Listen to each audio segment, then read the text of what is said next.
आपने शायद पहले भी देखा होगा कि समकोण साइन और कोसाइन को एक समकोण त्रिभुज से भी समझा जा सकता है। तो चलिए इस वीडियो में हम यही देखेंगे कि क्या साइन और कोसाइन को एक समकोण त्रिभुज से समझ सकते हैं, it means right angle triangle से। अब यहाँ पर थीटा रख दिया हूं और ये हमारा क्या है, लंब है, और ये हमारा क्या है, कर्ण है, और ये हमारा क्या है, आधार है। ठीक है, इतनी बात आपको समझना है। और यहाँ पर लंब और आधार है, तो इसे याद करने का एक ट्रिक होता है। ठीक है, तो यहाँ पर ये ट्रिक है लाल, LAL KKA।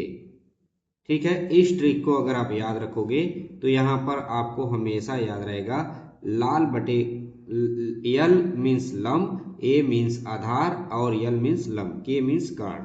ठीक है, तो यहाँ पर साइन थीटा हमारा हो क्या जाएगा, तो यहाँ पर sine theta is equal to हमारा हो जाएगा लंब बटे कर्ण हो जाएगा। तो यहाँ पर देखिए लंब बटे कर्ण हो जाएगा। तो यहाँ पर देखिए लंब हो गया और कर्ण हो गया। अब यहीं पर cos थीटा क्या हो जाएगा हमारा, cos थीटा आधार बटे कर्ण, आधार बटे कर्ण हो जाएगा। आधार क्या है हमारा, आधार बटे कर्ण हो जाएगा। ठीक है, अब यहीं पर cos थीटा हो गया और tan थीटा हमारा क्या हो जाएगा, लंब बटे, ये लंब है और लंब बटे आधार हो जाएगा हमारा, लंब बटे आधार हो जाएगा। तो यहाँ पर लंब बटे हम लोग लिखेंगे आधार।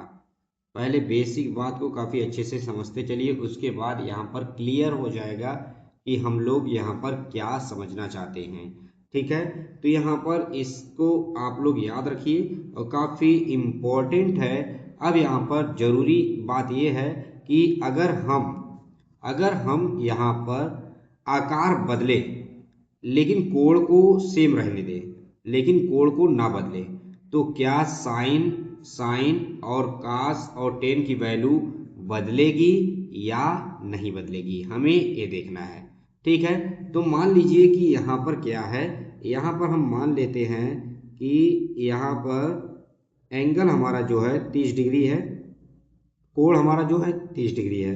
अब यहाँ पर क्या है, हम कर्ण को 2 मान लेते हैं और लंब को 1 मान लेते हैं और आधार को √3 मान लेते हैं। ठीक है, तो तो यहाँ पर तो यहाँ पर साइन, अब यहाँ पर देखना है साइन 30 अंश का मान क्या होगा। यहाँ पर डिग्री दे दिया है साइन 30 डिग्री, और साइन 30 अंश का मान क्या होगा, यहाँ पर देखिए लंब है, यहाँ पर लंब है तो 1 है, 1 अपान कर्ण क्या इतना है, 2 है। तो यहाँ पर साइन 30 अंश का मान 1/2 होगा।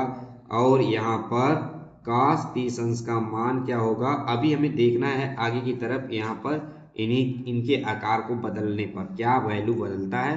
तो यहाँ पर आधार कितना है, आधार हमारा √3 है और कर्ण हमारा जो है 2 है। तो यहाँ पर 2 हो गया, और tan यहाँ पर हो जाएगा tan 30 डिग्री का मान, और यहाँ पर लंब बटे आधार मतलब 1/√3 हो जाएगा।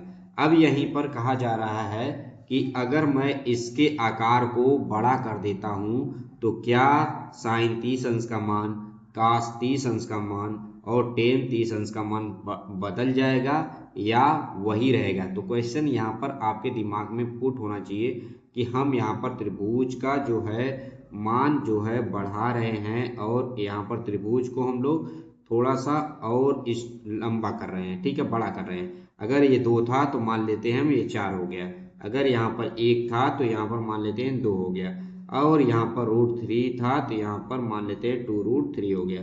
हम इन्हें 2 गुना कर देते हैं, इसे हम बढ़ाकर 2 गुना कर देते हैं। तो क्या साइन 30 अंश का मान वही रहेगा या बदल जाएगा। तो यहाँ पर साइन 30 अंश का मान, यहाँ पर 30 डिग्री हम नहीं चेंज, को एंगल वही रहेगा। तो साइन 30 अंश का मान क्या हो जाएगा, अब देखिए लंब बटे कर्ण 2/4, तो यहाँ पर फिर 1/2 आएगा। और यहाँ पर देखिए cos 30 अंश का मान अब कितना हो जाएगा, आधार बटे कर्ण, आधार बटे कर्ण हो जाएगा तो यहाँ पर 4 हो जाएगा। तो यहाँ पर देखिए 2 से यहाँ पर कट जाएगा, √3/2 आ जाएगा। और यहाँ पर 10 30 अंश का मान कितना हो जाएगा, यहाँ पर 10 30 अंश का मान, यहाँ पर देखिए लंब बटे आधार होगा तो 2/2√3 हो जाएगा। तो यहाँ पर हमारा क्या हो जाएगा, मान क्या हो जाएगा, यहाँ पर फिर से वही मान आ गया।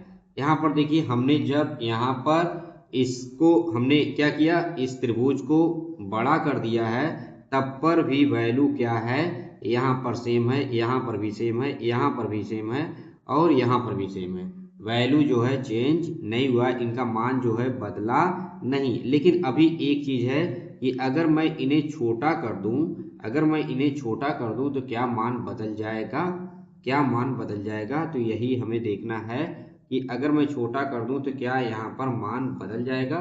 तो यहाँ पर देखिए हमें देखना है कि यहाँ पर अगर मैं छोटा कर दूं तो क्या मान बदल जाएगा। तो यहाँ पर हम क्या करेंगे, इस त्रिभुज को लिखेंगे, यहाँ पर मैं छोटा कर देता हूँ, यहाँ पर छोटा कर देता हूँ, डिग्री वही रहेगा। और यहाँ पर देखिए यहाँ पर कितना था, 1 था, तो यहाँ पर क्या इसका आधा कर देंगे तो 1/2 हो जाएगा। अगर यहाँ पर 2 था तो यहाँ पर 1 कर देंगे, ठीक है। यहाँ पर √3 था तो यहाँ पर √3/2 कर देते हैं, ठीक है। अब देखते हैं क्या मान बदल जाता है। तो यहाँ पर क्या हो जाएगा, साइन 30 डिग्री का मान कितना हो जाएगा, लंबे है, लंब बटे आधार 1/2 1, तो यहाँ पर कितना आया 1/2। और यहाँ पर cos 30 अंश का मान कितना हो गया, यहाँ पर देखिए cos 30 आधार बटे कर्ण, तो यहाँ पर √3/2 बटे 1, तो यहाँ पर √3/2 ही हुआ। और यहाँ पर अगर मैं कहूँ कि 10 30 डिग्री का मान यहाँ पर क्या हो जाएगा, अब यहाँ पर 1/2/√3/2 हो जाएगा। तो यहाँ पर क्या आ जाएगा, 2 से 2 कैंसिल हो जाएगा, 1/√3। देखिए यहाँ पर भी वैल्यू चाहे हम बढ़ा दें एंगल को, चाहे हम बढ़ा दें चाहे घटा देंगे, तो यहाँ पर जो है त्रिभुज को चाहे आप बढ़ाइए चाहे घटाइए, त्रिभुज का मान कभी बदलता नहीं है जब तक यहाँ पर आपका कोण नहीं बदलेगा, ठीक है। कोण नहीं बदलेगा, अगर यहाँ पर आप रेशियो में बढ़ा रहे हैं तो यहाँ पर आपका एंगल नहीं बदलेगा। तो यहाँ पर हमें अब एक चीज समझना है कि यहाँ पर साइन और कोसाइन केवल कोण पर निर्भर करते हैं, आकार पर यहाँ पर नहीं निर्भर करते हैं। ये बात तो क्लियर हो गया। समस्या हमारे यहाँ ये आ जाती है कि यह तरीका सिर्फ 90 डिग्री से छोटे के लिए ही वर्क करता है। लेकिन अगर यहाँ पर हमारा एंगल कोण 120 डिग्री का हो, 180 डिग्री का हो और 270 डिग्री का हो तो क्या होगा, जब कोण 90 हो जाता है तो एक क्या होता है, जब कोण 90 हो जाएगा तो यहाँ पर अगर कोण एंगल बढ़ता जाएगा तो ए क्या हो जाएगा 90 डिग्री का हो जाता है। तो यह एक सीधी रेखा बन जाती है, यह एक सीधी रेखा बन जाती है, इसलिए 90 के बाद ट्रायंगल बन ही नहीं सकता, ठीक है। 90 के बाद जो है ट्रायंगल बन ही नहीं सकता। तो यहाँ पर हमने एक नया आइडिया को यहाँ पर ढूंढा कि एक नया तरीका अपनाते हैं और यहाँ पर यूनिट सर्कल, जिसे हम कहते हैं यूनिट सर्कल। तो यहाँ पर देखिए मान लेते हैं कि यहाँ पर जो कर्ण है इसका 1 है और जो इसका लंब है वो क्या है, y है, और जो इसका आधार है वो क्या है, x है, ठीक है। तो यहाँ पर कर्ण हमने मान लिया कि 1 है और यहाँ पर आधार हमने मान लिया x है, ये y है। तो यहाँ पर अगर हम साइन थीटा वाला फार्मूला लगाएंगे तो यहाँ पर साइन थीटा अगर थीटा है तो यहाँ पर साइन थीटा का फार्मूला लगाएंगे तो यहाँ पर क्या आ जाएगा, अब देखिए लंब बटे कर्ण y/1। अब यहाँ पर cos थीटा इक्वल टू क्या आ जाएगा, आधार बटे कर्ण, इट मीन्स 1। अब यहाँ पर देखिए y बराबर क्या आ गया है, साइन थीटा और यहाँ पर x बराबर क्या आ गया है, cos थीटा आ गया है, साइन थीटा और कॉस थीटा। अब यहाँ पर ए क्या है, अब यहाँ पर ए एक्स अक्ष है और ए वाला क्या है, वाई है। तो यहाँ पर वाई है तो ए हमारा कोऑर्डिनेट क्या हो जाएगा, ए 0 0 हमारा ओरिजिन हो जाएगा और मूल बिंदु, और ए वाला क्या हो जाएगा, एक्स वाई हो जाएगा। ठीक है, ए वाला हमारा क्या हो जाएगा, एक्स वाई हो जाएगा कि नहीं। अगर ये एक्स वाई है तो क्या मैं इसे एक्स के जगह कॉस थीटा, एक्स के जगह कॉस थीटा और वाई की जगह साइन थीटा लिख सकता हूं। देखिए साइन थीटा मैंने लिख दिया, ए हो जाएगा कि नहीं। अब यहाँ पर अगर हमने इतना कर दिया तो यहाँ पर सारा हमारा सारा चीजें क्या होती हैं, आसान हो जाता है। तो यहाँ पर देखिए फर्स्ट पहले में क्या होता है कि साइन और कास पहले चतुर्थांश में। अब यहाँ पर हमें देखना है साइन और कोसाइन हमेशा पॉजिटिव नहीं हो सकते हैं। ठीक है, तो यहाँ पर हमें चेक करना पड़ेगा। अब यहाँ पर देखिए, यहाँ पर इस बात को समझिए और आपको खुद ही, अब ए चतुर्थांश में क्या होता है, प्लस प्लस होता है, और ए चतुर्थांश देखिए ए वाला जो है माइनस होता है लेकिन वाई वाला क्या होता है, प्लस होता है। ए प्लस हो गया। अब यहाँ पर ए भी माइनस दोनों माइनस होते हैं, और ए वाला माइनस हो जाएगा वाई वाला, और एक्स वाला क्या होगा, प्लस होगा। तो प्लस माइनस हो जाएगा। ये बात आपको इतना समझ में आ गया। अगर मैं कहूँ यहाँ पर जीरो से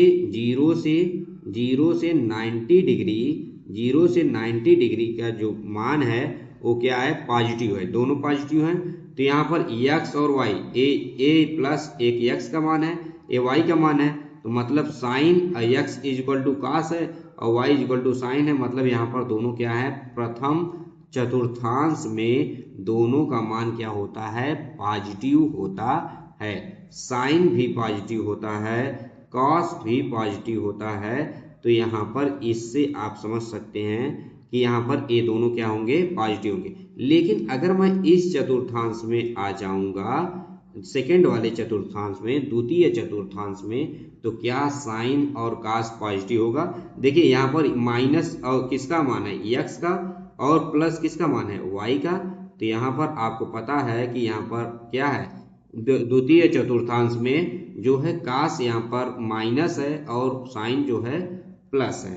तो यहाँ पर हमारा क्या हो जाएगा, तो यहाँ पर साइन और कास, यहाँ पर देखिए कास क्या होगा, निगेटिव होगा। इस चतुर्थांश में कास क्या हो जाएगा, निगेटिव होगा, लेकिन साइन यहाँ पर क्या होगा, पॉजिटिव होगा। ठीक है, अब यहाँ पर तृतीय चतुर्थांश में हमें देखना है, तृतीय चतुर्थांश में कि यहाँ पर दोनों क्या हैं, निगेटिव हैं। तो यहाँ पर साइन माइनस कॉस भी निगेटिव है और उसका साइन भी क्या है, निगेटिव है। तो अब यहाँ पर लोग कहते हैं कि यहाँ पर, अब यहाँ पर देखेंगे कि हमारा क्या है, ए वाला प्लस है, ए वाला क्या है, माइनस है। तो प्लस और माइनस, अब यहाँ पर देखिए साइन ए क्या है, कॉस, कॉस पॉजिटिव है और यहाँ पर साइन क्या है, निगेटिव है। ठीक है, तो यहाँ पर ए हो गया और यहाँ पर ए हो गया। अब यहाँ पर देखिए, अब हम लोग यहाँ पर पढ़े हुए हैं कि क्यों यहाँ पर आल पॉजिटिव होता है, ए इसमें आल पॉजिटिव, इसमें साइन पॉजिटिव, इसमें टेन पॉजिटिव, इसमें कास पॉजिटिव। तो यहाँ पर हम लोग पढ़ते हैं, तो यहाँ पर ऐसा क्यों होता है। यहाँ पर देखिए साइन इस वाले में जो है कि क्या पॉजिटिव है, इस वाले में देखिए दोनों पॉजिटिव हैं, और इसमें साइन क्यों पॉजिटिव है। यहाँ पर देखिए वाई एक्सिस जो होता है पॉजिटिव होता है, इसलिए इसमें साइन की फैमिली क्या होती है, पॉजिटिव होती है, और कास की फैमिली क्या होती है, निगेटिव होती है। अब यहाँ पर टेन इसमें क्यों पॉजिटिव होता है, टेन, अब यहाँ पर टेन थीटा बराबर क्या होता है, sine theta upon cos theta होता है। Sine theta upon cos theta, तो माइनस साइन माइनस कॉस क्या होगा, कट जाएगा। इसलिए यहाँ पर ए क्या होते हैं, टेन क्या होते हैं, पॉजिटिव होते हैं, टेन पॉजिटिव होता है। ठीक है, तो यहाँ पर टेन क्या हो जाएगा, हमारा पॉजिटिव हो जाएगा। तो इसी तरह से हमारा जो इस क्वाड्रेंट में आएगा 90 से अधिक है, ठीक है, इस क्वाड्रेंट में आएगा जो होगा उसके लिए माइनस यहाँ पर क्या हो जाएगा, कास, और साइन पॉजिटिव हो जाएगा। तो यहाँ पर आप लोगों को इतने अच्छे से हमारा यहाँ पर क्या है, एक अलग तरीका है जिसे हम अच्छे तरीके से यहाँ पर फाइंड कर सकते हैं। तो इस तरह से आप लोग यहाँ पर वैल्यू को फाइंड कर सकते हो। कभी भी यूनिट सर्कल से आप किसी की भी वैल्यू यहाँ पर 225 डिग्री का अगर मान यहाँ पर कास का आया तो यहाँ पर देखिए कास 90 डिग्री का मान तो यहाँ पर पॉजिटिव आएगा, लेकिन यहीं पर कास 225 अंश का मान क्या आएगा, निगेटिव आएगा। अब यहीं पर कास 200 यहाँ पर कास 225 इसमें आएगा, 225 इस डिग्री में आएगा, कास 225 का मान निगेटिव आएगा।